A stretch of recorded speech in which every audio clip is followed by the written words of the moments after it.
Irmãos, assista comigo a mais um testemunho impactante que eu tenho certeza que o final dele vai falar com você. Mas antes, seja muito bem-vindo ao canal Orações do Dia a Dia. Eu já quero te pedir, inscreva-se no nosso canal se você ainda não é inscrito, deixe o seu like, compartilhe para mais pessoas e se você quiser apoiar esse trabalho, torne-se membro aqui do nosso canal. Na descrição aqui do vídeo, como sempre, eu vou deixar o link do episódio completo que você vai encontrar no canal Crente Podcast.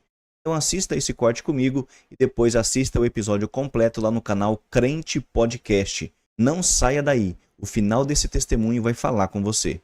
Vamos ver o vídeo. O meu testemunho ele começa dia 14 de abril de 1987. A minha mãe me conta que eu nasci com o meu cordão umbilical enrolado no pescoço, já desfalecendo, já roxa. Sim.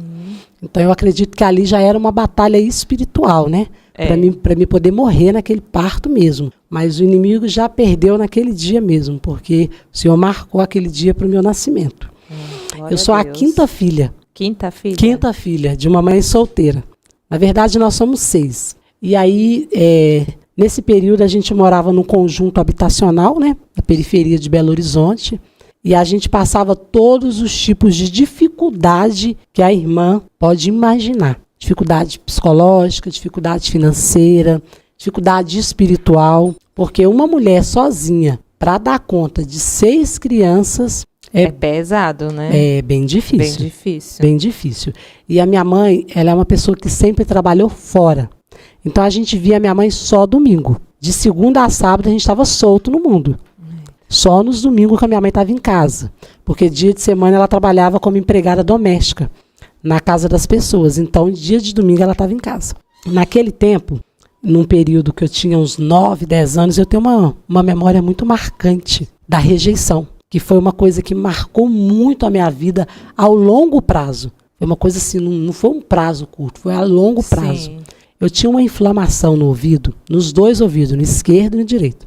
E essa inflamação foi decorrente a uma sinusite. Deixaram entrar água no meu ouvido quando eu era bebê, inflamou, não foi bem cuidada e saía pus nos meus 2 ouvidos. Pus mesmo. Só que esse pus, ele saía com mau cheiro, um cheiro podre de esgoto. E na escola, a escola inteira, da primeira à 5ª série, eu era a menina do ouvido podre. Era assim que me chamava. Sai pra lá, ouvido podre. Vai brincar com nós não, ouvido podre. Meu Deus. Sentava na cantina para poder comer, né? Sim, no horário da refeição, no horário do recreio. Não senta perto dela não, que o ouvido dela fede. Meu Deus.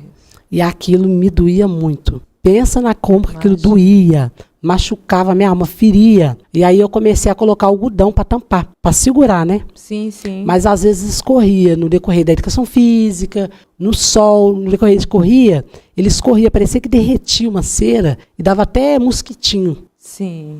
Então, Por causa do cheiro, o mau cheiro, né? mau cheiro mesmo, a irmã, cheiro Sim. podre. E aí aquilo me marcava muito. Eu me fechei muito tempo por causa desse ouvido. Me fechei muito. E além de ter ouvido podre, não tinha vestimenta, sapato, sempre que alguém dava, né? E na Sim. medida do possível, minha mãe ia fazendo aquilo que ela conseguia. Mas 6 filhos é muito filho para uma mãe. Muito filho. Muito E sozinha, né? Sozinha. Ela não tinha um apoio da nossa família paterna. O meu pai tinha falecido, mas eu nem sabia, porque eu não sabia nem o nome dele. Sim. Ninguém nunca falou, ó, vocês têm um pai, seu pai chama fulano, não deu certo com a sua mãe. Isso não foi dito. Ninguém nunca falou. Eu não sabia se era preto, se era ruivo, o que era. Sim. Eu não tinha muita noção dessa questão da figura paterna. Eu lembro que a minha mãe ouvia muito Raul Seixas aos domingos, uma tal de uma música de uma mosca que caiu na sopa dela, que ela ouvia, e ela ficava muito nervosa com aquele tanto de criança, aquele sobrecarrego, né? Então era muito difícil uma aproximação afetiva. A gente não tinha aproximação afetiva de figura materna com filho. Ela era mais um pai. Sim. Que trazia a provisão, descansava e ia de novo buscar aquilo que tinha que ser feito. Sim. Então, ao longo prazo, isso começou a trazer muitos problemas. Uma coisa que eu lembro muito, que me marcou muito, que para alguém pode ser algo simples, mas para mim me marcou muito que a gente não tinha calcinha. Assim, aquela coisa, a sua calcinha é separada. Essa calcinha é da Valquíria. As mesmas calcinhas eram para todas. Junto, né? Todas juntas. Eu sonhava em ter uma bota. Eu sonhava em ter uma sandália rosa. Eu sonhava em ter um lacinho de cabelo, uma merendeira, ou que alguém me buscasse da escola, ou que alguém participasse das festas de comemoração, festa junina, por exemplo, que tem muito em escola, né? Sim. Eu lembro que nas festas juninas, para mim poder comer alguma coisa, era a ficha que a professora dava. Porque no sábado a minha mãe trabalhava. Sim. Eu não culpo ela, ela tinha que fazer o que tinha que ser feito. Ela estava atrás da sobrevivência, né? Como uma leoa, lutando pela sobrevivência de seus filhos. E sempre quando eu via nas festas juninas as mães arrumadas, tirando foto, aquele tempo que tinha aquelas máquinas de revelação, Sim. aquilo mexia muito. Algumas vezes eu entrava pro banheiro e chorava. E eu ficava falando sozinha no espelho, por que você não tem alguém aqui com você, Valquíria? Podia ter alguém aqui mesmo. com você, Valquíria. Eu chorava, me sentindo muito sozinha. E às vezes eu me apegava em outras famílias. E naquele tempo, as pessoas pensavam que eu tinha algum tipo de doença psicológica. Por mais que eu sou bem interativa, eu era bem mais fechada, por causa da rejeição, né? Sim. Então, em casa, eu quase não falava, eu escrevia. A minha comunicação era escrita. Eu peguei um caderno brochurão e criava crônicas, redações, história, e nelas eu sempre era a personagem principal, e tudo aquilo que me faltava, eu conseguia colocar na escrita que estava tudo bem. Um mundo de imaginação, e ali eu me encontrava. Eu aprendi a ler com 4 anos de idade. 4 anos. 4 anos de idade. Às vezes a minha mãe me levava no hospital para saber essas questões do ouvido, né? Sim. E ela conta que eu pequenininha, eu já olhava para as placas e ia lendo, todo mundo, como assim essa menina já sabe ler? Meu Deus. A professora uma vez queria fazer um exame para saber se eu era dotada, superdotada, Sim, alguma sim. coisa, porque eu lia muito bem, escrevia muito bem, e esse era o meu universo. 4 anos já sabia ler e escrever. Com 4 anos eu já sabia ler e escrever, de idade. Novinha, né? Um bebê, né? É. Um bebê. E eu comecei a me fechar e ficar dentro desse mundo, o mundo da literatura. Sim. E aí, na adolescência, eu perdi essa essência, que era o plano original. Porque muitas das vezes a rejeição ou a forma como somos criados nos tira a identidade que Deus implantou em nós e tira o plano original, o propósito original que Sim. Deus tem para cada criação. É por isso que o inimigo, potestades, o império, ele nos fere tanto. E luta muito contra as crianças, por quê? Porque através da criação, da existência de uma criança, é que ela vai chegar no propósito que o Senhor criou para ela. E o inimigo, o plano do adversário é tentar desvirtuar, colocar um atalho, tirar do caminho Sim, que Deus sim, traçou. sim. E na adolescência ele conseguiu me tirar daquilo que Deus tinha para mim. A minha mãe trabalhava na casa de um pessoal muito rico, desembargador, e a esposa dele falava, quando essa menina crescer, ela vai fazer jornalismo e eu vou arrumar um emprego para ela. Porque ela trabalhava com jornalismo. Ah. E a minha mãe pegava os meus textos e levava. Tipo, toda feliz, texto, poema, olha o que Sim, minha filha sim. fez. E ela ficou bem decepcionada com o que eu me tornei na adolescência, porque ela fala que ela postou todas as fichas em mim, não foi nem nos meus 5 irmãos. Em você. Ela falava, eu achava que a Valquíria ia ser alguma coisa na vida, de tão inteligente que ela era. Mas não tem inteligência que sobressaia a dor, a rejeição, a dificuldade financeira. E a falta de ensinamento, né? Sim. Porque não foi me apresentado Cristo. Eu sei que existia igreja, porque as igrejas, paróquias locais e as igrejas ajudavam com roupas usadas, cesta básica, leite em pote, saquinho, Sim, sopa, sim. um sopão. Eu sei que existia igreja por causa disso, mas a gente não ia à igreja. Não tinha o hábito de... Eles ajudavam vocês, mas vocês não frequentavam, né, a igreja? Não, né? não tinha a Bíblia nem no Salmo Sim. 23 aberta. Entendi. Não tinha. A minha avó, ela veio de outro segmento religioso. Ela veio com 14 anos de idade sozinha, de Vitória para Belo Horizonte. E as minhas tias, né, e minha mãe conta que quando ela chegou aqui, ela teve 3 filhas. E aí ela trabalhava no centro de macumba, de Umbanda. E a minha mãe chegou a morar dentro desse centro com os meus irmãos mais velhos. Eles contam que a minha mãe catava lavagem, cascalho no corgo para vender. A minha mãe conta que quando eu nasci, quando eu era bebê, ela pegava fralda do lixo de rico para lavar e colocar em mim. Nossa. Você pensa a dificuldade Tempo que de era. pegar uma doença, alguma coisa, né? É. E ela Sujo. conta que a minha mãe fazia o que tinha que ser feito para a gente poder sobreviver. Depois eu fui descobrir mais tarde, meu pai era alcoólatra. Depois que foram contar, Sim. ele agredia a minha mãe fisicamente, batia nela. E aí voltando para a adolescência, a gente se perdeu, irmã. Perdeu todo mundo. Quantos anos? 14? 14 anos. Eu já saía e voltava só no outro dia. E sem dar satisfação. Minha mãe não tinha noção aonde eu Ficar estava. bem preocupada, né? Não, hoje eu sou mãe, eu sei. Né? É. Saía com 14 anos, às vezes ia para aula e não voltava. Com a roupa de uniforme, aonde que chamava a gente ia. E bebia muito. Eu pinchei muro. Meu Deus. Eu fui pinchadora. Ficou bem rebelde, né? Rebeldíssima.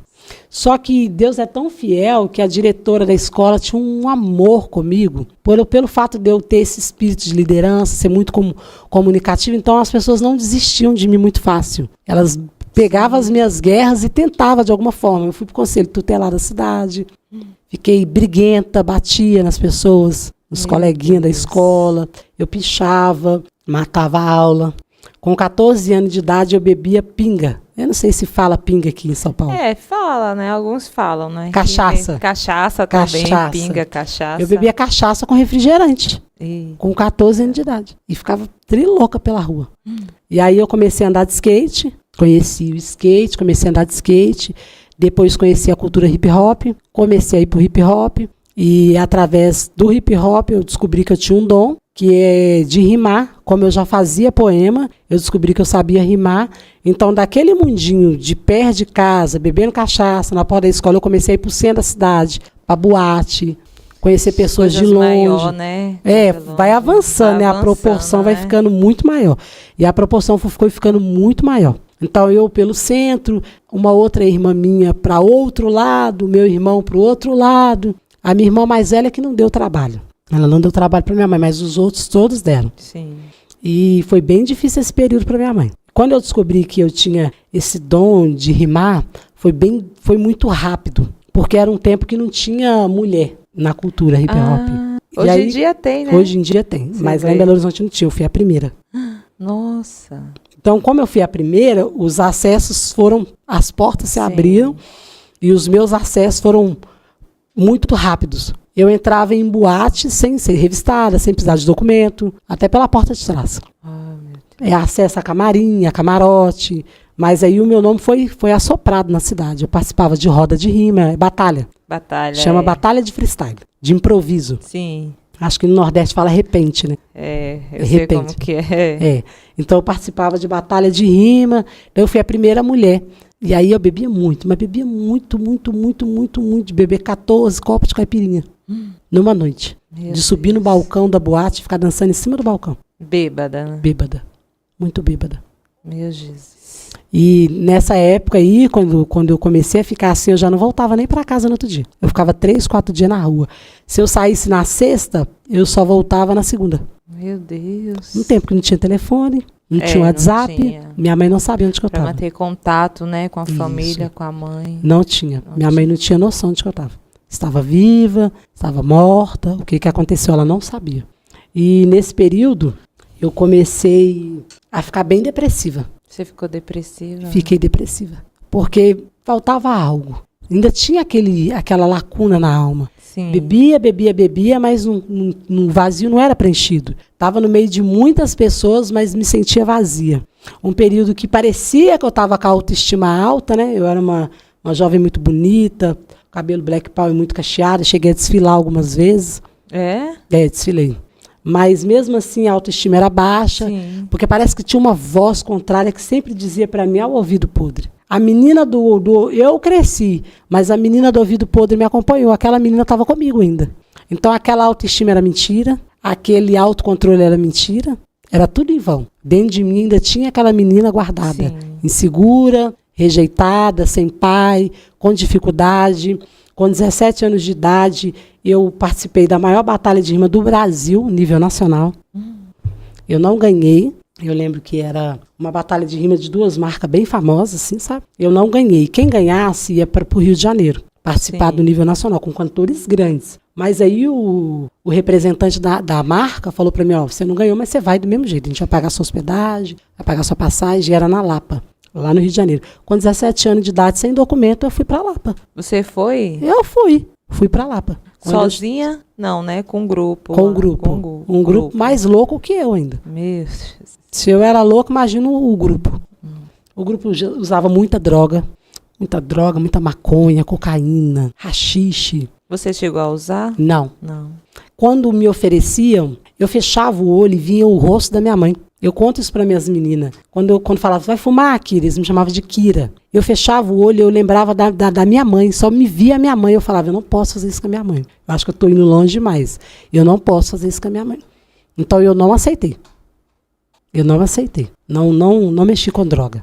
Você lembrava o tanto que ela lutou, né? Pra criar você, eu achava que eu ia longe demais se eu caísse pro mundo das drogas. Porque eu tinha um vizinho, quando eu tinha uns 9, 10, 11 anos, que ele, quando o crack chegou em Belo Horizonte, né? Lá pros anos de 94, 95, esse vizinho meu, ele usava crack com maconha, e ele ficava gritando que ia pôr fogo no botijão de gás. Então a vizinhança ficava toda alastrada. Era esse cara fumar e ele pulava o muro da casa da gente. Então aquilo me deixou traumatizado. E eu coloquei na minha cabeça, droga não. Porque eu vi que ele passou. Eu falei, eu não vou ficar desse jeito não. Meu Deus. Pôr fogo no botijão, gritar pelado, correr, eu não vou fazer isso com a minha mãe não. Então vinha o rosto da minha mãe e eu falava, droga, eu não posso mexer. Eu não vou mexer com droga. E aí com 17 anos, já viajava pro Rio, já dormia fora, já ficava 3, 4 noites pela rua. E aí foi ficando pior.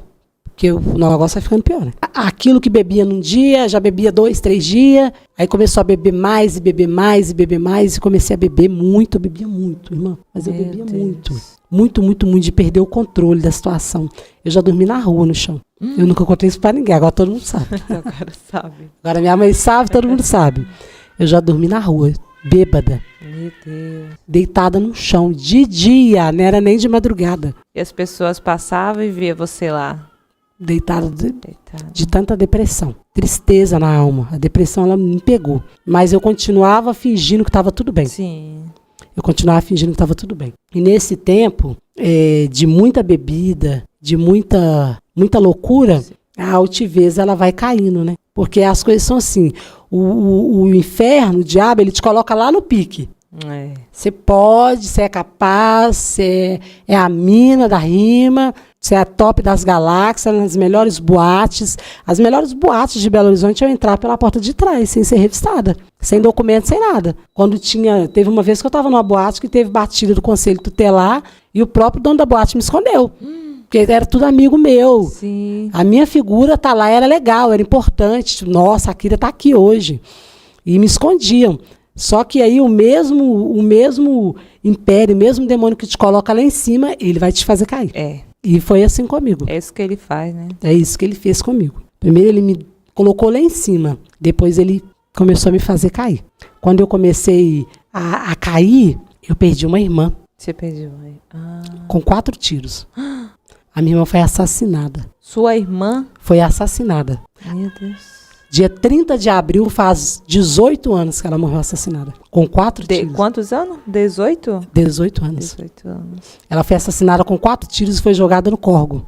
O corpo foi jogado no córrego. Então, eu fui ver o corpo. Eu cheguei na beira daquele córrego e ela estava debruçada.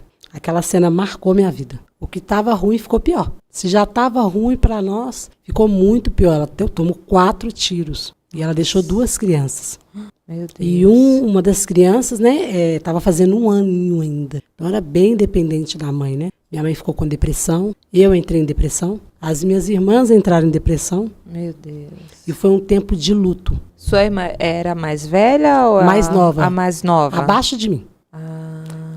Abaixo de mim. Ela devia ter uns 5 anos mais velha do que eu. Na escadinha vem ela e depois eu venho. Sim. E nesse período que ela morreu, período de luto a gente fica muito sensível, né, minha irmã? Fica. E por mais que seja um período de dor, é um período onde Deus trabalha. Sim. O período de dor é um período favorável para o céu. É bem difícil da gente compreender isso na ótica humana, mas é um período onde o céu trabalha muito. Sim. Nesse período a gente começou a receber visita dos irmãos da igreja, do bairro, culto, comecei a conhecer louvores, uma coisa que eu já não fazia, Sim. Chorando muito. Eu lembro que uma música que marcou muito, Diante do Trono, foi uma época que marcou muito. Eu comprei um DVD do Diante do Trono, mesmo saindo, mesmo rimando, e durante o dia eu colocava. E é bem espiritual, né? Toca bem na alma, né? Foi. E foi um período que eu ouvia muito Fernanda Brum. Sim, Fernanda Brum. Foi um período que marcou muito. Só que naquele mesmo ano a gente mal sabia o que estava por vir. O meu sobrinho, naquele mesmo ano, morreu. Meu Deus. Era o filho que... Filho da minha outra irmã. Outra irmã. Ele morreu com 10 meses de idade, na noite de Natal. no Natal. Morreu de quê? Ele estava engatinhando ainda. Sim. E ele engatinhou para trás. Só que no que ele engatinhou para trás, o corpo passou. Só que a cabecinha ficou pendurada. Então, o cérebro dele ficou sem ar. Aí eu enrolei ele no dia, tentei reanimá-lo, fazendo respiração boca a boca, fomos para o hospital, eu e minha irmã. Ele ficou 1 semana internado e ele veio a óbito. Deus. Então o luto intensificou, a dor intensificou. A gente passou um período assim de muita dor mesmo. E voltando lá atrás, sua irmã que morreu, né, dos tiros, mas qual foi a causa? Assim, por que ela tomou esses tiros, né? A gente morava na periferia, né? E essa periferia estava em guerra, gangues rivais, e estava tendo toque de recolher. Nesse toque de recolher, quem morava em certo lugar não podia atravessar para onde tinha a gangue rival. Sim. Só que aí, como ela não tinha nada a ver, não tinha envolvimento com o crime, a gente pensa que era só para quem era do bairro, só para quem era envolvido. Mas aí pegaram ela, porque ela foi no bairro que não podia. Meu Deus. E ela morreu numa quinta-feira. Na semana anterior, ela recebeu uma profecia que tinha uma cova aberta e que era para ela vigiar e não ir. Como a gente não tinha ensinamento cristão, sim, ela também não entendia, né? Não entendeu. Sim. Mas o Senhor falou.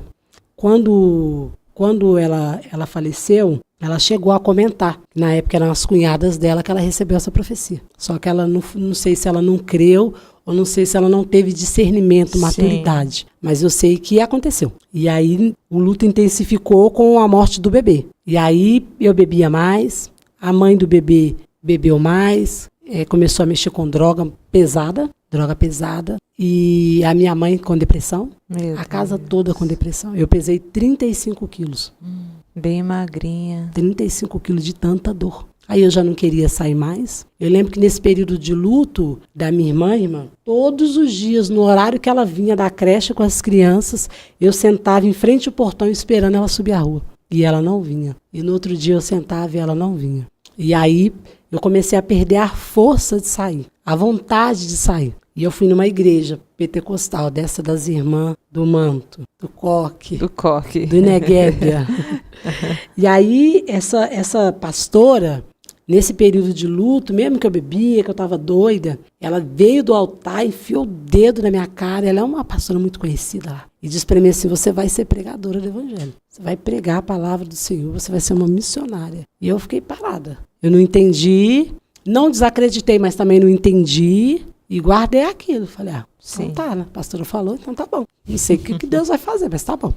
E continuei a minha jornada no hip hop. Só que o Senhor, ele começou a me cercar. O Senhor, ele fecha o cerco. Quando Deus chama alguém, ele fecha o cerco, ele fecha acesso, ele fecha ciclo. E a gente não entende nada.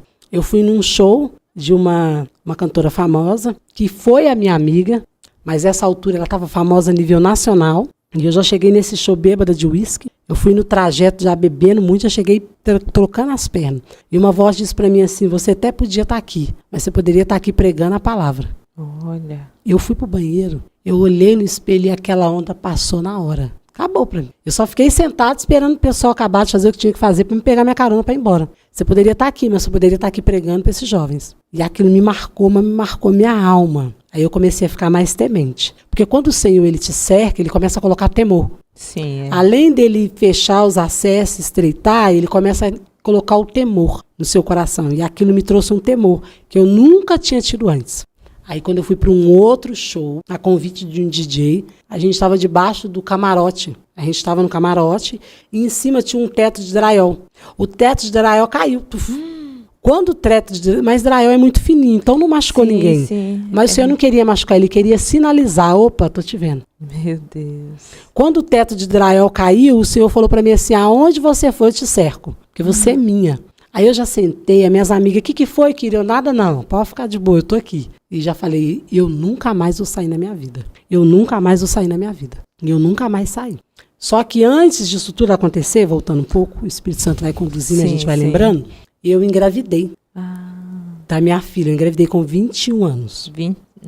Novinha, 21, né? Bem novinha. E eu fui abandonada grávida. Eu cheguei pro pai dela e contei que eu estava grávida. Eu já descobri que eu estava grávida com quase 4 meses de gestação. Então eu fiz o exame, no posto de saúde do bairro eles já pediram a ultrassom. E eu falei para ele assim, eu tô grávida, eu preciso do dinheiro da ultrassom. Ele disse para mim, vai pro posto, minha filha, porque de mim você não vai ter nada. Meu Deus. A depressão voltou de novo. E aí eu gerei sozinha, sem ele junto, com a ajuda de alguns amigos que eu pude contar, algumas amigas minhas que já tinham se convertido, com roupinha, roupas doadas, o apoio da minha mãe, né, que foi crucial, me apoiou, separou um quartinho, berço, e fez até chazinho de bebê da forma dela, né, do jeitinho dela, mas ela me apoiou muito, mas eu fui abandonada grávida, abandonada sem expectativa nenhuma do pai. Quando ela nasceu, eu fui lavar carro no posto de gasolina, no Lava Jato, para ganhar R$17 por dia. E aí eu juntava aquele dinheiro da semana toda para no final de semana comprar um pacote de fralda e uma caixa de leite. Era isso que eu podia dar para minha filha. Era tudo que eu tinha para dar para ela, um pacote de fralda e uma caixa de leite. E fazia faxina por R$25, umas casas imensas, meu Deus. Mas eu ia, porque eu acreditava, né, também, né? Eu lutava muito por ela, pela minha filha.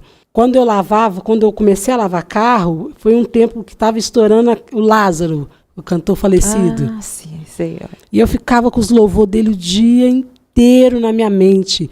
E uma certeza de que Jesus era comigo. Mesmo eu não entendia nada, mas o Senhor ele já estava demonstrando que ele era comigo. Sim. Aí eu comecei a fazer campanha na Deus e Amor do meu bairro. Fazia voto, sem entender nada. O que eu vi a mãe da minha amiga, que hoje já dorme no Senhor, uma senhora do ciclo de oração, a dona Conceição, e ela sempre falava para mim, Valquíria, você tem que aceitar Jesus, Valquíria. Só Jesus que pode mudar a sua história. E ela falava para mim, passa a mão na sarinha e vão para a igreja. Eu fui abandonada pelos meus amigos, que quando eu estava no auge eram os meus amigos. Quando eu precisei, eles já não estavam lá mais. Aqueles que me levavam para sair me abandonaram. Aqueles que diziam que eu era a mina que estava no auge nunca mais apareceram. E o Senhor fechou esse ciclo e abriu um outro. E a dona Conceição, que hoje dorme no Senhor, uma mulher de muita fé, de muita oração. Ela falava para mim, vamos hoje, que hoje vai ter festividade na Deus e Amor. Eu passava a mão na sarinha, e eu com 35 quilos. A calça que eu vestia cabia na minha sobrinha de 9 anos. Bem magrinha. Bem magrinha, lavando carro. Quase não conseguia segurar a sarinha no colo. Eu passava a mão nela, a gente ia, fazia voto. Já ganhava R$17 o dia e ainda fazia voto. Oh, meu Deus.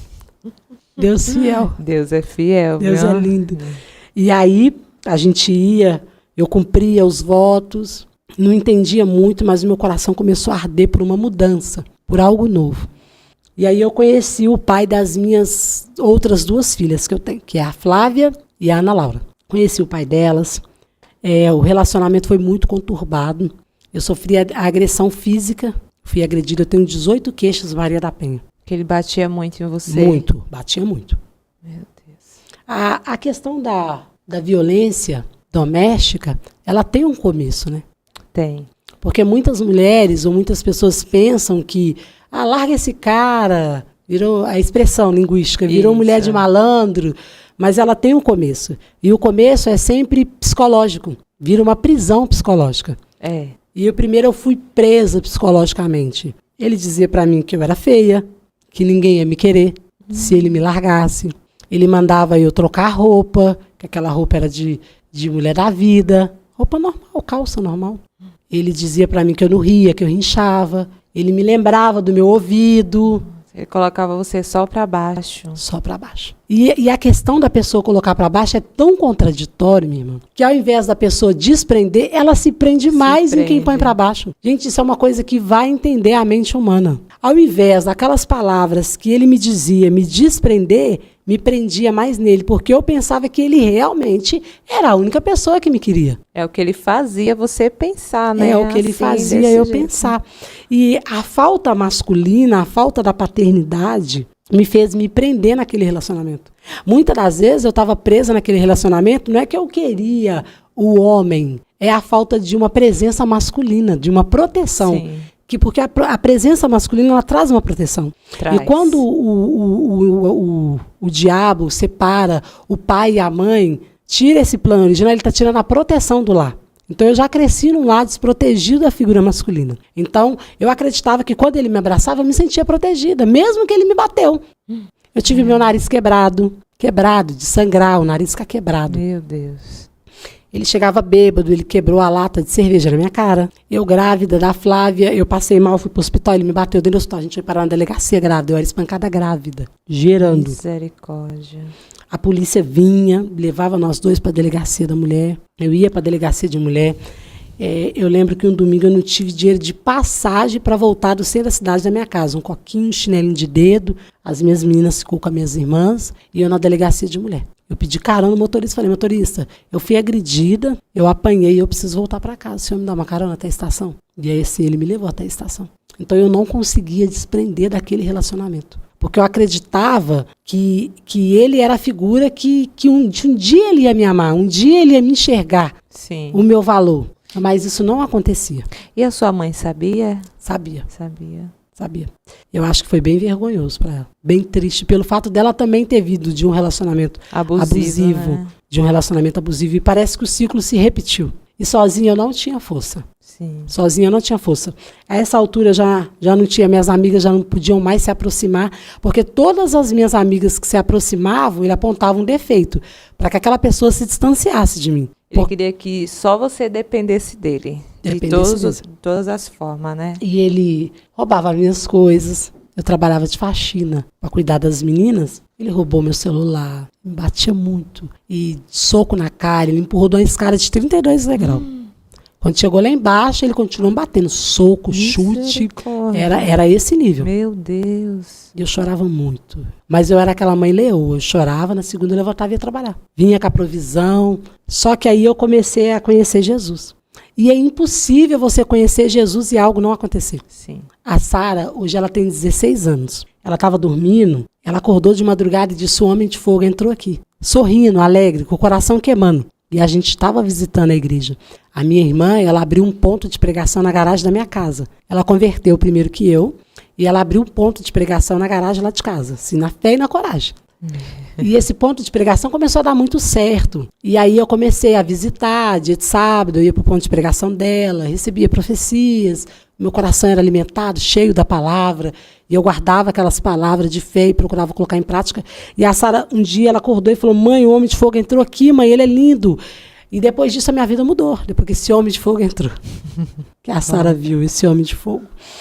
E aí eu entreguei a minha vida para Jesus nesse ponto de pregação, batizei. Então eu falo que a minha irmã me ganhou para Jesus. Ela me ganhou para Jesus. Alguém ganhou ela e ela me ganhou para Jesus. E aí essa mesma irmã que deu trabalho, que sofreu a perda do filho, foi viciada em crack, ela abriu esse ponto de pregação, né? Ela converteu, batizou e me ganhou para Jesus. Quando ela me ganhou para Jesus, eu me entreguei de verdade. Eu disse, eu nunca mais vou beber, eu nunca mais vou fazer nada que não agrada ao Senhor. Sim. E aí eu comecei a me distanciar do pai delas. Eu disse, eu vou fazer algo e Deus vai responder. Aí eu fiz um jejum, sem nem saber o que era jejum. Andei uma semana de pano de saco, não sei se os irmãos que me ouvem têm o costume, mas lá em Belo Horizonte a gente tem esse hábito de vestir de pano de saco.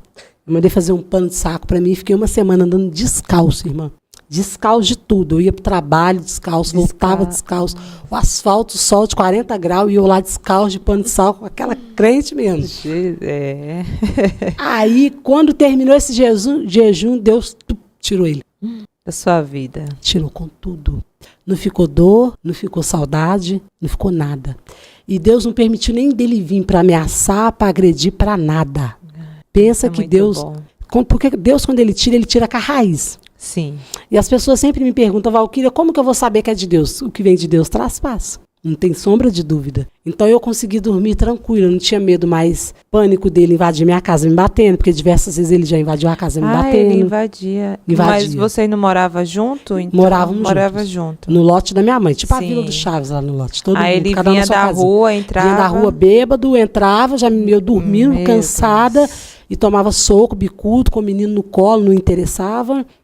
Do jeito que estava, batia. Só que eu já não comecei a ter medo, eu dormia até com a janela aberta, de tão confiante que eu estava no Senhor. Sim. Tão confiante que eu estava no Senhor. Só que eu comecei a ficar apaixonada pela palavra. Os pregadores pregavam na igreja, e eu servia água no altar, eu limpava o banheiro da igreja, eu ajudava a lavar o chão. Deus começou a me levantar ministerialmente dessa forma. Sim. E aí, nesse tempo, eu sofri um acidente. Parece que é uns ventos que eu não entendo. Eu falo, Jesus, só escolheu Só minha Deus vida. entende, né? Na Quando eu hora, penso que assim. vai ficar plano, é uma vida de alto relevo. Eu sofri um acidente que cheguei do culto. Eu lembro hoje a palavra que foi ministrada no dia do meu aniversário, dia 14 de abril, no culto de quarta-feira. O irmão pregou sobre a Arca da Aliança.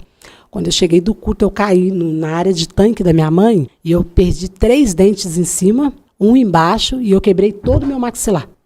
Meu maxilar soltou da minha boca. Meu Deus. Foi. Na hora eu não consegui gritar, não me pergunta se eu senti dor, porque eu não senti dor. Eu não estava correndo, eu estava andando.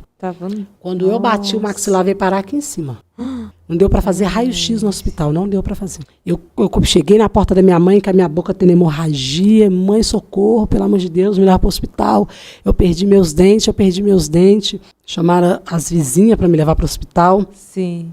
Quando eu fui para o hospital a caminho, eu fui para a UPA primeiro, depois eu fui para um hospital lá, um pronto atendimento. Dentro do carro de uma amiga minha, que chama Kenny, que me acudiu, eu comecei a cantar. Quem já pisou no Santo do Santo em outro lugar? E eu com a toalha, minha mãe não canta. Eu falei para ela, é impossível, eu estou sentindo a presença de Deus. A boca toda quebrada, perdi meus dentes, ensanguentada, e eu estava sentindo a presença de Deus de uma forma que eu senti antes. Mas ali eu senti forte comigo. Forte comigo. Ele estava ali com você. Estava comigo. E eu deitei na mesa da cirurgiã dentista, ela me deu 6 anestesias, que era o limite, né? Tem um limite. Sim. Se pudesse dar mais, eu acho que estava dando até hoje. De tanta anestesia que eu tomei. Dor, né? Então, você tá sentindo porque dor? ela tinha que descer os dentes, eles subiram a carga dentária. Ali. Não podia fazer raio-x para saber como é que estava, então ela ia descer com a mão, a minha carga dentária. Então ela deu 6 anestesias em cima. Nossa. E ela disse para mim assim, você está chorando muito. Por que você está chorando, Valquíria? Está doendo? Porque eu não posso mais dar anestesia. Eu disse para ela, não, eu estou sentindo a presença de Deus neste lugar. E assim, os médicos, eles não têm tanto hábito, né? Ela olhou uma para a outra e eu vi que era o Senhor marcando a minha caminhada da fé. Depois deram 21 pontos em cima, 9 embaixo, colocou resina, um ferro, e eu fiquei assim um período. Aí eu emagreci 7 quilos. Porque não se alimenta direito, né? Não, ninguém foi me visitar. Oh, meu Deus. Assim, alguns amigos foram. Essa amiga minha, Kenny, ela ficou comigo todo o período, ela me levava para cirurgias, mas as pessoas da igreja que eu converti não iam me visitar. E eu fiquei muito abalada com aquilo, porque foi o início da fé. Sim. Então eu esperava que eles viessem junto. Só que o Senhor já queria me levar para um outro nível de maturidade. Porque certa noite eu falei, Senhor, por que ninguém vem me visitar? Eu não sou querida. Porque eu sempre trouxe essa rejeição comigo. Ela foi uma bagagem que eu não consegui me livrar dela. Eu consegui parar de beber, eu consegui parar de sair, mas a rejeição ela andava comigo. Qualquer coisa, eu era a menina de novo, a menina do ouvido podre. Sim. E o Senhor disse para mim assim, não, Valquíria, não é por isso não. É porque somente eu e você vamos caminhar junto nesse deserto. Glória a Deus. Porque muitas das vezes a gente espera que a igreja venha junto. Sim, é. E a gente não tem a maturidade de entender que o Senhor seleciona quem vai estar no deserto. Então não é que a pessoa te esqueceu, que a pessoa te abandonou. Sim. É porque o Senhor marcou aquele deserto para ele manifestar a sua paternidade. Então eu acredito que o próprio Deus me levou naquele deserto para me conhecer ele. O Deus de milagre, o Deus de perto, o Deus que fala, o Deus que provê. Porque até então eu cuidava das meninas na força do meu braço, mas agora eu estava caída numa cama. E eu chorando, certa madrugada, eu fui curada da questão da paternidade. Eu senti a presença de Deus me acolhendo, me abraçando. E ele disse para mim, filha, você tem um pai. Oh, eu não consegui dormir, minha irmã. O abraço de um pai que eu nunca tive, naquela madrugada eu senti. Filha, você tem um pai. E aí eu fui curada dessa questão da paternidade. Porque eu não tinha visto meu pai nem foto, eu nem sabia o nome do homem direito. Pensa. Você nunca teve vontade de conhecer? Ele morreu. Não, sim, mas foto sua mãe não tinha? A gente não tinha contato com a família, porque a família dele morava em outra cidade. Mas quando minha mãe não tinha foto. Quando você nasceu, ele estava vivo ainda? Ou ele já... Ou você ele morreu quando eu tinha uns 5 anos. 5 anos. Minha mãe ficou sozinha com a gente e ele foi viver a vida dele. Então eu fui curada dessa questão da paternidade. E aí o Senhor começou a me levantar ministerialmente na palavra. Eu preguei a primeira mensagem, fiz o esboço, deu tudo certinho, eu gostei. Falei, meu Deus, que coisa linda. E aí na segunda vez eu estava no sofá, fazendo meu esboço, eu ia pregar sobre as muralhas de Jericó, sobre Josué. Um anjo entrou na minha sala. com uma espada.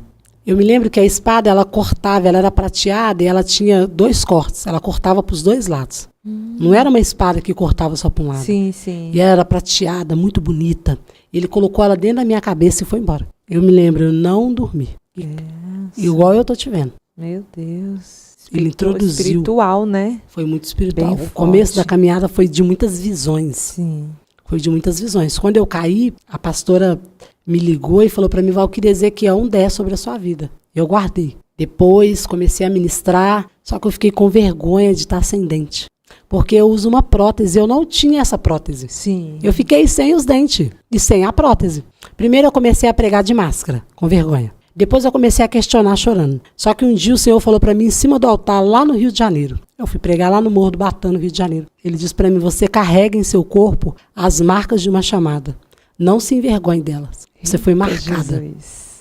E aí nunca mais eu tive vergonha. Aí eu voltei a sorrir, porque eu entendi que eu estava carregando a marca Sim. de uma chamada. Assim como Paulo. Os açoites, né? Marcaram Paulo. Ele mesmo diz, né, sobre a aparência dele, que não era agradável. Alguns historiadores falam que Paulo era como se fosse um amaral, né, com um olho menor que o outro, a aparência bem feia, mas ele trazia as marcas do açoite, as marcas da prisão. Jesus teve as marcas em suas mãos. Sim. Então, o Senhor começou a me mostrar que o chamado, ele tem marcas. Algumas pessoas têm marcas emocionais, algumas pessoas têm marcas físicas. E eu fiquei com a marca física dessa chamada. Eu estava sem o dente. E o Senhor, ele resolve o problema quando você é curado dele. Primeiro você vai ter que ser curado dele. É sempre assim. Quando eu entendi e aceitei, um irmãozinho orando no monte 2 dias, ele me liga. Eu estou aqui no Monte do Vila Ideal, que é um monte assim, bem conhecido na região. E eu estou aqui no monte e eu estou com uma provisão para você. Você pode vir cá, eu saí correndo, porque falar para crente que tem provisão, a gente corre, né? Corre, com certeza. Quando eu cheguei no alto do monte, ele estava com um bolo de dinheiro.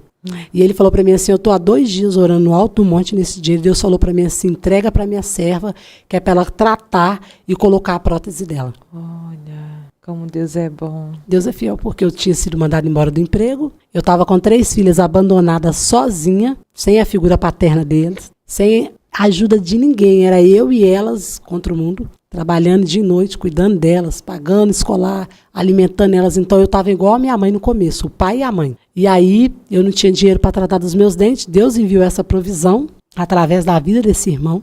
E o Senhor começou a mostrar para mim que ele era comigo. Sim. O Senhor fechou a porta de emprego não para faltar, mas para mostrar que a porta que ele fechou, o ciclo que ele fechou do emprego, era um tempo que ele estava iniciando para mim começar a viver milagre. E às vezes a gente tem essa dificuldade de entender que o Senhor, ele também fecha a porta. A gente ministra sobre um Deus que abre a porta, mas a gente esquece que ele fecha a porta. Sim. E ele fechou a porta de emprego. Nesse período, eu fui pregar com uma sandália rasteirinha que eu tinha, bem assim. Eu andava, irmã, e ela conversava, ela abria. Eu comecei a chorar no ponto de ônibus. Eu falei, Jesus, como que eu vou fazer? As pessoas procuram a sua face através da minha vida. Como que eu vou pregar com esse sapato aberto? Quando eu cheguei lá, era uma campanha de ficar descalço no altar. Olha. Aí o Espírito Santo falou, eu não uso sapato. Eu uso pessoas que estão posicionadas e disponíveis. Você está disponível e está posicionada? O pastor estava sem sapato, as missionárias no altar sem sapato. E estava no negócio, meu sapatinho velho ficou lá. Eu falei, ô glória. Quando eu cheguei em casa, uma pastora me liga e falou assim, ô Kira, porque eles me chamam muito de Kira. Qual que é o seu número? Eu falei para ela, 3637. Ela falou para mim, achei minha Cinderela.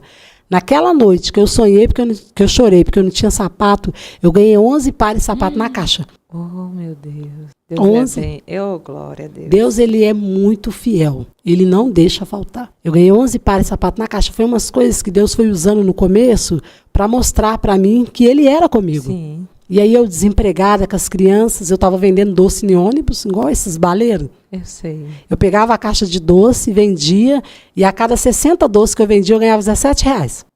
Então eu vendia umas 3 caixas por dia. Sim.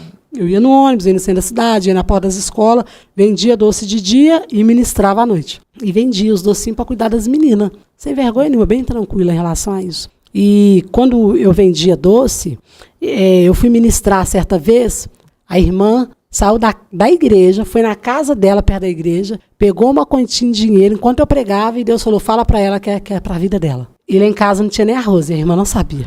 Eu ia pregar sem ter nada. Eu ia ministrar na vida do outro, mas eu não tinha. Tava passando necessidade, né? Necessidade física, necessidade financeira. Isso. Eu já tive um período, irmã, eu acho que esse dia foi o dia mais triste, assim, meu particularmente. Sim. Porque as outras coisas que me sobreveem envolvem a minha família. Mas eu tenho os meus traumas particulares. Eu levei as meninas para a creche, elas ficavam na creche. Lá em casa não tinha um pão para comer. Não tinha. E eu já estava convertida. Eu falei, eu vou fazer uma visita na casa da irmã Vânia, que a irmã Vânia era assim, a mais patricinha da igreja. Sim. E eu vou visitar ela agora, depois que eu deixar as meninas na creche, eu vou visitar a irmã Vânia. Porque se eu for na casa da irmã Vânia, eu vou conseguir tomar um café da manhã. E era a única coisa que eu ia comer naquele dia. Eu estava passando fome. Cheguei na casa da irmã Vânia, irmã Vânia, vim te visitar. Ela passou um chá, um pãozinho novo, colocou um queijo na mesa. Ali eu fui enrolando aquela visita e fiquei até 11 horas da manhã, comendo a provisão da irmã Vânia. Quando a diretora da creche descobriu a minha situação, ela disse para mim assim, olha, eu não posso te contratar porque a contratação é pela prefeitura e você não tem, né?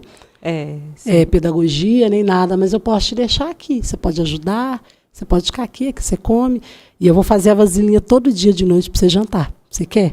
Aí eu ficava lá, eu limpava a creche, eu lavava o banheiro, eu ajudava no berçário, eu ajudava na cozinha e eu levava na vasilha de quibom a minha janta. Eu ficava lá na creche trabalhando de graça para comer e levava a comida na janta, para mim e para as meninas jantar. E assim eu fui fazendo faxina, trabalhando, e Deus foi abrindo as portas. Depois que eu acabei de vender doce, eu entrei, e assim, o pai sumiu. Deus, não assumiu as crianças, né, as filhas? Com nada. Quando eu, vendendo doce, a dona de um restaurante onde eu vendia doce, na porta, me convidou para trabalhar lá. O esposo dela falou, nossa, você é tão trabalhadora, você tá aí debaixo de chuva vendendo seu docinho. Vem trabalhar com a gente. E aí eu amei, né? A pessoa tá passando de cuidar, vai trabalhar no restaurante. Eu falei, ô Jesus, glória a Deus. Deus vou ganhar meu dinheirinho, alimentar minhas meninas e me alimentar. Então foi a provisão de Deus. E a minha irmã mais novinha trabalhava lá também, e eu comecei a trabalhar lá. E aí foi assim, a dona do restaurante ficou muito apegada, ela é uma mulher muito vaidosa, muito bonita, ela começou a me dar roupa para ir pregar. Ela ficava, vai, eu comprei pra você essa sainha, acho que vai ficar bonito. Ai, vou te dar um sapato. Começou a me dar perfume, me ensinar a me arrumar. Ela não era cristã, mas ela apoiava tanto a minha chamada, que ela começou a me ajudar. Se veste assim, vai assim, vou te dar um perfume, eu comprava, vou te dar um creminho. E aí Deus foi começar a usar pessoas. Porque Deus, quando quer fazer algo na vida de alguém, Ele usa conexões, Ele usa pessoas. Pessoas são conexões do céu. Então Ele começou a me alinhar em pessoas, me aliançar em pessoas. Isso. As pessoas vinham e se apegavam a mim, pegavam a minha causa e começavam a cuidar de mim. Te ajudando. Né? E as coisas foram melhorando, porque ninguém chega a lugar nenhum sozinho. Não. É impossível. Deus sempre vai usar as pessoas. Sim.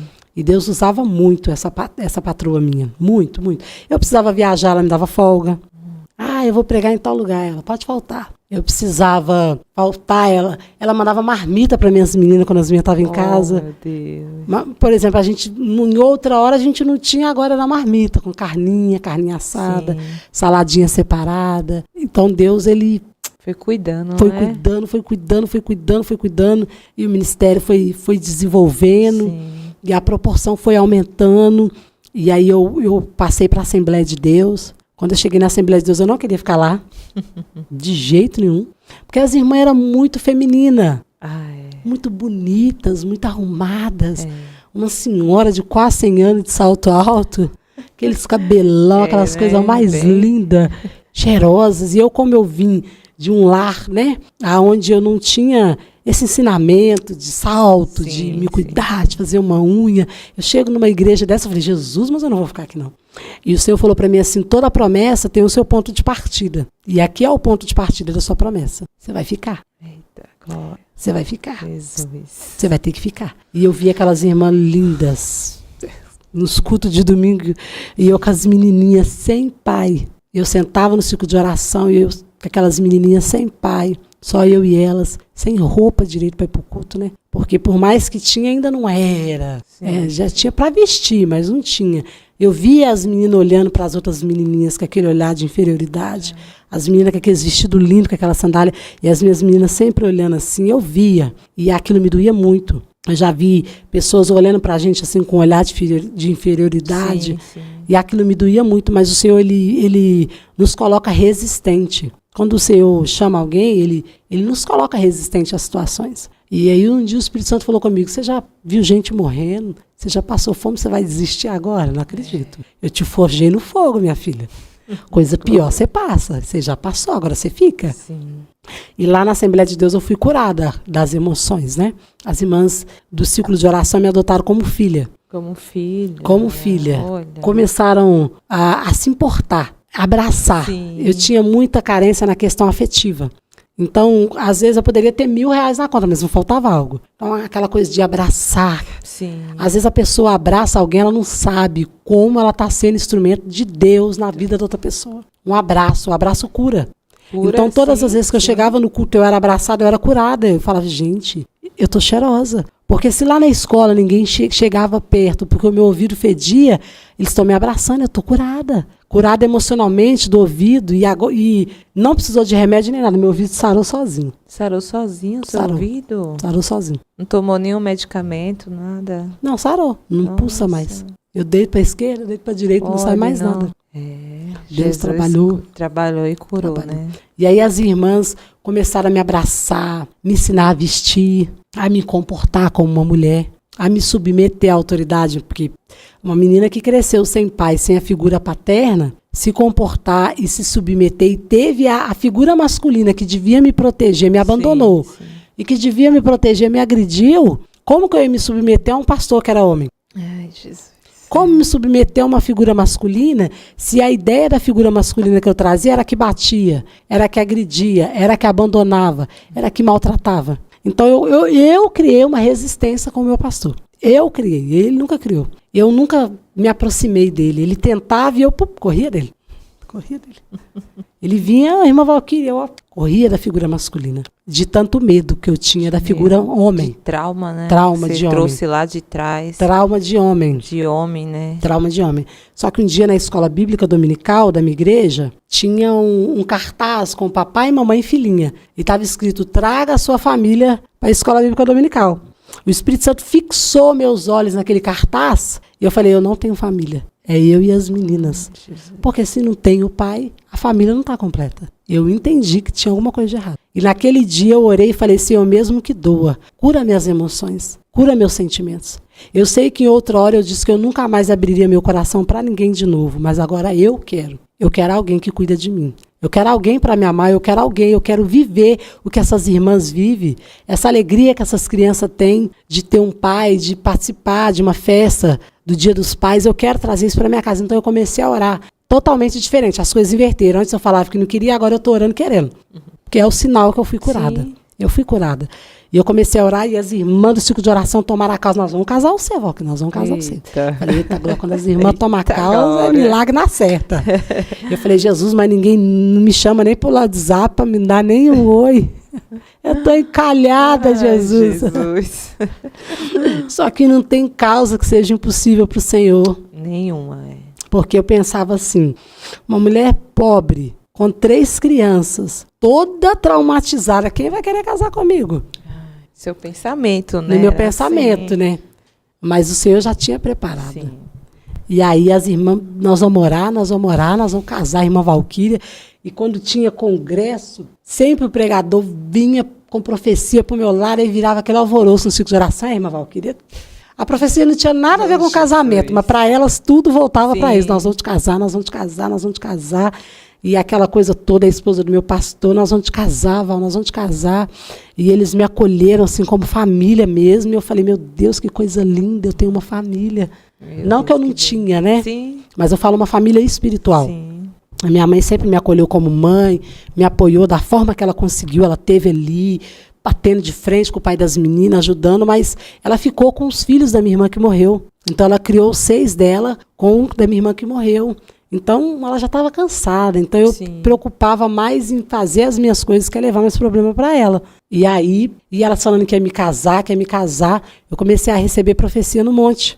Que me viam vestida de noiva, que a festa seria num sítio, que Deus ia preparar tudo, que ia ter buffet. Eu, meu Deus, que mistério é esse? Então, Ninguém me manda mensagem, eu não tenho ninguém.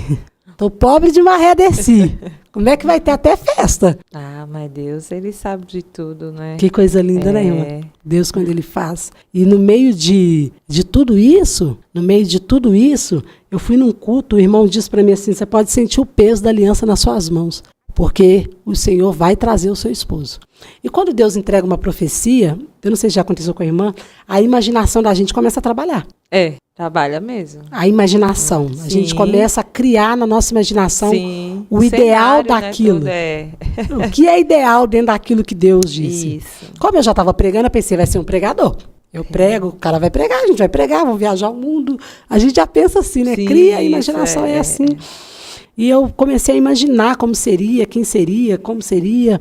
Só que um dia no restaurante, a minha irmã, ela chama Bárbara. Ela pegou, eu estava lavando vasilha, nesse período eu trabalhava em restaurante, ela pegou meu telefone e falou para mim assim, me empresta seu celular que o meu acabou a bateria. E eu lavando vasilha, falei, tá em cima do balcão, pode pegar. Ela foi nesse rapaz que hoje é meu esposo, deu meu telefone para ele sem eu pedir, pegou o dele e não falou nada para mim. Fingiu que era eu conversando. Quando eu cheguei em casa, ele mandou uma mensagem para mim, falou, boa noite, tá frio, né? E eu gritei, a gente mora bem assim, todo mundo no mesmo lote, eu gritei, Bárbara, eu vou te pegar. Por que você deu meu número pro cliente, Bárbara? E ela, vou te desencalhar, irmã, ria. Eita, Jesus. Aí ele começou a me cortejar, mandando mensagem, bom dia, uns 2 meses assim, boa noite. E ele me chamava pra sair, nada de eu querer ir. Um dia ele falou pra mim assim, eu vou na pizzaria do Bigode. Falou comida, minha irmã. Falei, aí já mudou, né? Falei, opa, meu coração abriu. Eu vou na pizzaria do Bigode. Falei, se alguém me convidasse, eu ia. Olha. Aí ele, então bom, eu vou passar aí pra te pegar. Fui toda feliz. Ele foi tão respeitoso, tão amável, tão cuidadoso, que eu sentia que era ele, do primeiro dia. E ele estava desviado, eu não sabia. E ele falou para mim assim, no primeiro dia, vão orar, quem sabe é de Deus. Eu nem sabia se ele era da igreja ou não, eu fui para comer pizza. E aí, no segundo encontro, eu estava indo para aula de teologia. Ele chegou, boa noite, como é que você está? Eu falei, eu estou atrasada para a escola. Eu tenho que ir para teologia. Ele, eu vou te dar uma carona já que você está atrasada. Pera aí que daqui a 10 minutos eu te busco. E aí ele me buscou da teologia de novo, me levou para jantar, aquele cuidado. Semana que vem na aula, se você quiser, eu te levo. Preocupado. Sim. Leva blusa de frio, você está precisando de alguma coisa? Ele sabia que eu tinha as meninas, vocês estão precisando de alguma coisa? A gente não tinha nada, mas ele já veio com esse cuidado comigo. Se precisar de alguma coisa, você fala, que tem eu, viu? Agora você tem eu. Olha. Eu falei, meu Deus, o senhor está me dando sinal, acho que é ele, hein? Eu acho que vai ser ele, hein? E aí a gente começou. Eu contei pro meu pastor, levei ele no culto a primeira vez, meu pastor olhou para ele, nem sabia o que era direito, falou, vou casar vocês dois. Oxe, porque a minha menina não vai ficar namorando muito tempo, não, vou casar vocês sim. dois. Falei, meu Deus, ainda bem que o pastor pressionou ele. Que os pastores que nos ouçam pressionem os vasos. E aí, ele me pediu em namoro. Ele tinha muito trauma. Pensa num homem traumatizado. Esse homem, esse meu esposo, ele com 25 dias de vida, a mãe biológica dele abandonou ele e deu ele para uma família. E ele sabia. Então, eu vim da rejeição e encontrei alguém também. Quando eu me curei, eu encontrei alguém. Ele também. A família dele, adotiva, é um amor. Criaram ele, deram um nome. Essa mãe adotiva dele registrou ele em cartório. Foi a mãezinha dele, ele ama ela. Sim. A família adotiva dele, as minhas cunhadas, eu amo elas. São uma família que Deus me deu, mas ele tinha esse particular dele, saber da história dele. Ele não sabe o dia certo que ele nasceu. Ele não sabe o nome da mãe biológica dele. Ele não sabe a cor. Ele não sabe nada. Né? Ele só sabe que ele foi entregue. Meu Deus, então tristeza, ele era todo traumatizado. Eu falei, eu não quero não. Oh, Jesus. Quando eu vi os traumas dele, eu falei, meu Deus. Só que o Espírito Santo me levou para uma livraria cristã e eu comprei um livro que chama Raiz da Rejeição, sim, da Joyce Meyer. Sim. E aí o Senhor, através desse livro, me ensinou a cuidar dele. O livro fala sobre o começo, onde está a raiz da rejeição. E aí eu comecei a saber lidar com ele. Estudar, né, ali. Eu tive um auxílio para ajudar ele. Sim. O Senhor me capacitou para ajudar ele. Então a gente uniu a minha história com a dele. E a gente não foi só ela é linda, ele é lindo. Sim, foi sim. Um tomou a causa do outro. E as meninas começaram a chamar ele de pai. É como fala, você foi curada para curar, né? Fui curada para curar. Deus me curou para curar ele. As meninas começaram a chamar ele de pai antes da gente ter casado. Já olha a responsabilidade dele. Antes da gente ser casado, ele já estava fazendo compra lá para casa. Olha. Comprando roupa, presente de Natal, falando que amava elas, Oh, ligando. meu Deus. Chegava do serviço lá da casa dele, ligar, chamada de vídeo para falar com elas. Material Que de carinho, escola. né? Então o Senhor colocou esse amor. As pessoas falavam para ele, quando você casar, você vai ser pai? Ele, eu já sou pai, Oh. antes de casar. E aí ele me pediu em casamento. Vamos casar. Depois de um período de noivado, Sim. ele me pediu em casamento, vamos casar. Quando ele me pediu em casamento, eu falei, meu Deus, como é que eu vou casar? Nós não tem provisão, não tem nada. Mas Deus tinha feito, que ia falado Sim. que ia fazer tudo.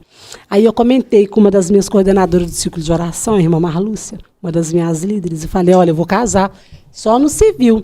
Ela disse, de jeito nenhum, você é a nossa pregadora, nós vamos arrumar essa festa. Nossa pregadora da nossa igreja vai casar só em civil, não. Você vai casar de branco, você vai fazer tudo bonitinho, né? certinho, Tudo certinho. e Deus vai te dar vitória. E aí, como ela tem o buffet, ela fez o buffet com um preço assim, só com o preço do material, da alimentação. Sim. Mas ela deu a mão de obra da ornamentação, Olha. ela deu a mão de obra para fazer a comida, as filhas dela se envolveram. Ela envolveu a família dela. A minha outra coordenadora fez as roupas das meninas, que ela é costureira, uma Dorca e uma Rosângela. Sim. Fez o vestido das noivinhas. O meu pastor veio junto para fazer o casamento. O meu esposo pagou o sítio. Então foi tudo assim. Deus proveu tudo. Proveu tudo. E o casamento foi do Meu mesmo Deus, jeito como que Deus foi é bom. profetizado. Olha. Foi do mesmo jeito. A gente casou no sítio. No sítio, Eu casei que de mostrou que noiva. era no sítio, Eu casei de noiva, teve festa, a festa foi maravilhosa, foi linda, foi um sonho. Eu nunca imaginei na minha vida que aquela menina do ouvido podre ia casar vestida de noiva, linda. Eu fiquei tão linda que eu nem me reconheci. Que O meu bênção, esposo né? lindo, as minhas meninas choraram muito. Da restauração, a gente estava vivendo o Salmo 126. Um novo cântico, uma nova canção, o Senhor colocou nos nossos lábios. E aí, o meu esposo veio junto no meu ministério, abraçou a causa das meninas, a família adotiva dele me abraçou. Ai, que Veio lindo. junto, a gente virou uma família só, uma coisa só. E a família adotiva dele, eu falo que família vai além de sangue, né? Sim. As minhas cunhadas amam tanto ele ama tanto Precisa elas. ser só de sangue, né? E eu já perguntei ele algumas vezes, eu falo com ele, vida, você tem vontade de conhecer sua mãe? Ele fala, minha mãe já faleceu, que é a adotiva. É adotiva. Ele pode falou, ser. ela foi tão mulher, ela foi tão mãe, que eu não tenho, assim, aquele despertar de caçar. Sim, a Porque verdadeira, ela né, gerou biológica, ele né? no coração. E isso, Sim. o meu esposo, com todos os traumas, ele nunca foi ele nunca foi parar na delegacia, ele é um homem de paz, ele nunca se envolveu com droga. Eu aprontei mais que ele. E eu que Ele tive era a mais mãe. quietinho, né? Ele é mais quietinho, ele é mais contido, muito trabalhador. É. E aí a gente casou, foi maravilhoso, irmã. Oh, Jesus. As Que igrejas bênção tudo de foi, Deus. quê? É uma bênção. Foi, né? as Foi uma igrejas tudo bênção. foi, os meus amigos pregadores, pastor, foi todo mundo. Deus fez. Deus cumpriu, minha mãe entrou comigo. Eu fiz questão que ela entrasse Sim, comigo, sim. porque ela foi meu pai, né? Sim. E eu falei, eu quero honrar minha mãe, eu quero que ela entre comigo. E ela chorou muito. E aí depois que nós casamos, passou um ano, o Senhor falou para mim assim, olha, por mais que o seu esposo ama as suas filhas, você vai ter que dar um filho para ele. Eu falei, não, eu já tô tão velha, eu já tive 3 filhos. Oh. E o Senhor falou para mim, você vai gerar de novo. E aí eu engravidei de Josué. Eu abri o coração e entendi que não é só sobre nós. Porque o casamento, muitas das vezes a pessoa pensa que é só sobre ela. O Senhor quis honrar a Valquíria, deu o marido, mas o Senhor também tinha algo com ele. Sim. O Senhor tem algo com a esposa e com o esposo. Muitas pessoas são muito egoístas, de achar que é só sobre si. Falei, não, eu vou ceder, eu vou recomeçar, eu vou abrir mão e eu vou engravidar. Eu vou dar a ele essa oportunidade de ter alguém que se pareça com ele. Como ele é adotivo, ele não tem nenhuma referência. Alguém que tem os traços dele, alguém que ele olha e fala, nossa, Isso, parece comigo. Falei, eu vou gerar. E aí eu engravidei de Josué. Quando eu engravidei de Josué, a igreja da minha região e as igrejas que eu passava todas veio junto. E foi o bebê mais esperado que você pensa. E eu não comprei um mais body para amado, Josué. né? Ele é Amado. mimadíssimo. Eu Por não comprei um todos, body para sabe? Josué. O meu pastor fez o meu chá de bebê. Eu tenho fralda para quase 2 anos. Eita. O meu pastor fez o meu chá de bebê junto com as irmãs. Toda a igreja que eu ia era presente para Josué. E ele, como ele nunca viveu isso, ele ficou assim, né? Com tanta provisão. Sim. Ele, banheira, tudo. A gente não comprou nada. Tudo novo, tudo lindo. A igreja veio junto. E aquela menina que nunca teve uma festa de aniversário. Eu nunca tive uma festa de aniversário. Eu nunca, parabéns para você, só para o bolinho. Eu não tive isso. Presente eram coisas assim, no Natal minha mãe podia dar, né? Mas aquela menina que viveu tanta escassez começou a ser muito mimada. E é isso que Jesus faz. Ele restaura o que te faltou, ele te dá em dobro. Sim. Aquela menina que gerou as meninas com muita dificuldade, de Josué foi completamente diferente. Um pai apaixonado, um esposo dedicado, em todas as consultas e fazendo tudo para agradar, só que com quase 9 meses, com 36 semanas, eu tive um sangramento muito intenso, e eu cheguei no hospital, não tinha dilatação. No outro dia eu voltei para o hospital e já começou a dilatar 2 centímetros. Aí eu internei, para poder ter o Josué. Sim. Minha irmã, quando eu internei, pensa na dor, que não foi igual a das meninas. Foi muito mais intensa. E o dia inteiro com aquela dor e sangramento muito intenso, e não é natural. Não é normal. Não é. E eu, no hospital, não sei se aqui tem, eles colocam aquelas bolas, né, pra gente sentar debaixo do chuveiro. Sim. Coloca. E ele muito apavorado, o primeiro filho dele, ele querendo que tudo dê certo, não entendendo muita coisa. Eu olhei para ele e falei assim, vida, o Senhor nos deu, fica tranquilo. Com muita dor, eu falei, o Senhor nos deu. Eu falei, o Senhor me deu. O Senhor já me deu tanto livramento, tanta vitória. O Josué, ele é do Senhor. O Senhor me deu ele. Só que aí, quando fez 9 centímetros de dilatação, ele não saía. Ele não saía, porque com 9, né, é até 10. É até 10. Então, 1 centímetro é só a minha força para ele sair. Sim. Faz força, eu na mesa de parto, Josué não saía. Ele perdeu o líquido, né? Saiu o líquido do meu ventre, e do meu útero, e Josué não saía. Juntou 7 médicas na minha frente e começou a conversar. 7 mulheres conversando é problema, gente. Uma olhando para a outra, elas olhavam uma para a outra, olhavam para mim. E eu já estava com anemia. E o Josué não saía. E eu falei para ela assim, doutora, a senhora pode me falar o que está acontecendo? Meu esposo ouvindo um louvor, chorando muito, coitado. E ela falou para mim assim, seu filho não vai sair, porque ele está atravessado. Eu falei, mas eu fiz a ultrassom a última semana passada e ele já estava virado em posição. Ela falou, mas às vezes ele atravessou. E ele está em posição de atravessado. Ele não vai sair assim, a gente vai ter que fazer uma cesariana de urgência. Oh, meu Deus. Só que eu não sei se a irmã sabe, a cesariana, elas são marcadas. São marcadas, não é assim, né? Não é só chegar. O médico, o cirurgião da cesariana, ele tem os horários que ele já sabe que vai fazer em cada paciente. Ele tem o histórico da paciente. Se é diabética, o que é. Então, me colocaram na cadeira de roda, correram, saíram chamando o doutor, que era urgência. O menino sem líquido já. E eu chorando muito. E uma médica, eu sou baixinha, a médica mais baixinha que eu, falou, você é uma mulher de muita fé. Porque o cirurgião falou comigo assim, se você mexer muito, com 9 centímetros não tem como não mexer, de tanta dor. Você corre o risco de ficar paraplégica na hora que eu te der anestesia. Você não pode mexer na anestesia, porque não pode, né? Não pode ficar bem quietinha. Eu não estava conseguindo por causa da dor. E essa médica falou para mim assim, clama ao seu Deus. Você é uma mulher de muita fé. Quando ela falou, clama ao seu Deus, eu vi as mãos do Onipotente me agraciando. Eu fiquei tranquila na hora. Eu falei, ele está aqui. Porque aonde eu sei que ele está, o meu coração fica em paz. Pode ter dor, pode ter adversidade, pode ter dificuldade. Se ele está, o meu coração fica em paz. Quando ela disse, clama ao seu Deus, que eu vi que ele estava aqui, ele aplicou, eu deitei e tiraram o Josué. Só que eu vi a médica dizendo assim, o sangramento não foi normal. Ela sangrou mais do que é o esperado. E meu esposo chorando muito. E aquele desespero, porque sangrou muito. E eu já estava com anemia, eu não poderia perder sangue. E eu já tive um quadro. É perigoso da hemorragia, né? Da hemorragia. E aí a cesariana demorou um pouco mais do que eu esperado. Sim. Quando eu fui pro quarto, as mocinhas, tudo lá linda, que ganhou neném. E eu lá caída, prostrada. Eu fiquei 4 dias sem me alimentar naquele hospital. Porque não podia se alimentar? Podia, mas eu não conseguia. Eu tive gases. Por causa da anemia, eu fiquei muito fraca, que eu não conseguia levantar para ir no banheiro. Sim. Aí colocaram sulfato ferroso líquido e mais 5 acessos na minha vez, no braço esquerdo. Muita medicação, e eu gritando de dor, e eu gritando de dor. E o médico falando, não é normal, tem alguma coisa de errado. Só que eu não sei se a irmã sabe o que é um hematoma depois da cesariana. Um hematoma? Deu um hematoma dessa grossura na minha barriga. Roxo, que doía. Ficou como se eu tivesse um outro bebê, mas assim, bem assim, nessa forma. Esse hematoma, eu andei de cadeira de roda no hospital, eu fiz raio-x, eu fiz ultrassom e os médicos falaram, eu nunca vi isso. Eles fizeram isso para saber se esqueceu alguma coisa de mim, se estava inflamando de tão roxo que estava. Mas era como? Era dentro, na barriga? Como no interior. No interior. Ele foi para fora. Ele foi para fora. E ficou roxo. Aí tiveram que fazer a ultrassom e o raio-x dele. Os médicos também não. Nossa. Aí os médicos não descobriram o que era. Eu desfaleci na cama, eu desfaleci antes deles colocar esse sulfato ferroso. E o Senhor me deu uma visão que eu estava indo para a casa do Pai. Os pastos eram verdes, como se fosse uma fazenda. As janelas abertas. E as janelas abertas, lá no fundo, aquele tanto de gente abraçando, feliz porque estava com o pai. Sim. Só que quando eu cheguei na metade do caminho, eu entendi do que se tratava. No mundo espiritual, mesmo eu tendo arrebatamento de sentido, eu entendi que eu estava morrendo. Nossa. E eu fui e falei para o Espírito Santo, eu não quero.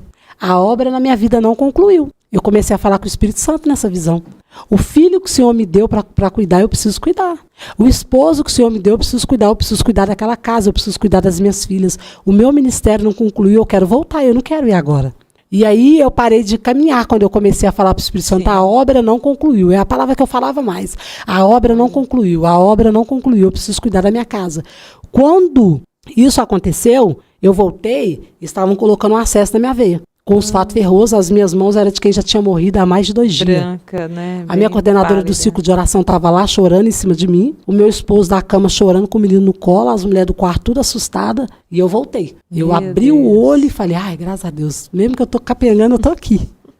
Aí eu comecei eu mesmo a lutar. Eu falei, mesmo sem fome, eu vou comer. Sim. Porque eu entendi que não ia dar certo se eu ficasse daquele jeito que eu tava. Não. E aí eu fui e voltei. Depois que eu voltei, no 4º dia, eu fiquei só mais 2 dias no hospital e fui embora para casa. Quando eu fui embora para casa, eu fiquei o primeiro mês, né? Sim. De resguardo. Só que as agendas não voltaram. E eu comecei a ficar triste. Porque eu já tinha uma rotina acelerada de ir ministrar, Sim. de cumprir as minhas agendas. E aí o Senhor falou mais uma vez ao meu coração. Você vai desacelerar. Você não é só pregadora, você é mãe. Você é esposa. Já que eu pedi para cuidar tanto dessa casa Sim. e voltar, você vai ficar em casa. E aí eu desacelerei, eu tive que desacelerar. Mesmo que convidava, eu falava, não, vou ficar em casa. E aí o Senhor começou a ministrar em construir memórias afetivas, ficar com a minha família, com as minhas filhas, com o Josué, que é algo que eu nunca pude, porque quando eu tive as meninas, eu tive que trabalhar muito rápido. Sim. E o meu esposo disse, você não vai trabalhar mais, você vai ficar em casa agora, porque eu sou o homem da casa, eu vou cuidar de vocês todos, e você vai poder ficar como... Todas as oportunidades que eu nunca tive, o Senhor me deu. E aí eu voltei. Quando eu voltei com uma outra mentalidade, porque eu entendi que eu estava morrendo. Meu Deus, é forte, né? Eu desfaleci. E a minha coordenadora fala que ela chegou na casa dela e falou pro esposo dela, a Val não vai voltar. Ela estava despedindo de mim. Foi mesmo? Ela estava despedindo de mim. Meu Deus. Ela falou com o esposo dela, a Val não vai voltar. Ele me contou que ela falou, a Val não passa de hoje. As moças do quarto chamavam a urgência dos médicos, ia andando, né? Quando ganha neném, vai bem devagarzinho. Mas elas iam-se de madrugada, desesperadas, porque estava vendo meu estado. Meu esposo só chorava. Por quê? Custou ter um filho e a mãe vai lá e morre no parto. Mas o Senhor, mais uma vez, assim como desde o meu nascimento, mais uma vez, Ele me deu vitória. Ele me deu livramento. E Graças a Deus. Ele é um Deus que, quando Ele faz uma promessa, Ele cumpre. Sim. Ele nos prova, mas Ele também, Ele nos aprova. Isso. E, através desse testemunho, o Senhor tem me levado muito em culto com mulheres. Assim, o Senhor me usa muito para falar com mulheres. Com mulheres, né? Porque a questão da autoestima, Sim. a questão da violência doméstica, né, que não é um assunto tão tratado. Não. Mas, através desse podcast, eu sei que muitas mulheres estão me ouvindo, mulheres que são cristãs, mulheres que não são cristãs, mas eu quero falar para mulheres que me ouvem, né, nesse momento, independente da adversidade, mulheres que estão sofrendo violência doméstica, mulheres que estão sofrendo abuso sexual, vivendo momentos traumáticos, né, e violências também verbais, porque violências verbais também marcam, viu, irmã? Eu sei. Fere muito, né? Fere muito. Eu quero falar para essas mulheres nessa noite através desse espaço. Sim, sim. Vocês têm um pai. Eu não sei qual é a adversidade, qual é o momento que vocês têm vivido, mas vocês têm um pai. Sim. E o Senhor, Ele pode mudar histórias. Assim como Ele mudou a minha história, o Senhor é o maior interessado em mudar a vida dessa irmã que me ouve. Dessa irmã que está sozinha com seu filho, que acabou de converter, que está sozinha com as crianças. O Senhor muda, Ele muda a vida sentimental. Sim. O Senhor, Ele muda a vida financeira, Ele muda o quadro, Ele provê, Ele é um Deus provedor, Ele é o nosso El Shaddai, o nosso Adonai, Ele é o grande Eu Sou. Deus de provisão, né? Ele é um Deus de provisão. E essas mulheres que estão sofrendo violência doméstica, se apegam no Senhor. Ele pode, mesmo que você não tenha o apoio da família, mesmo que os amigos já desacreditaram, apanha porque quer, mas o Senhor conhece a história de cada uma de nós. Ele sabe o que nos levou a chegar até esse ponto. Sim.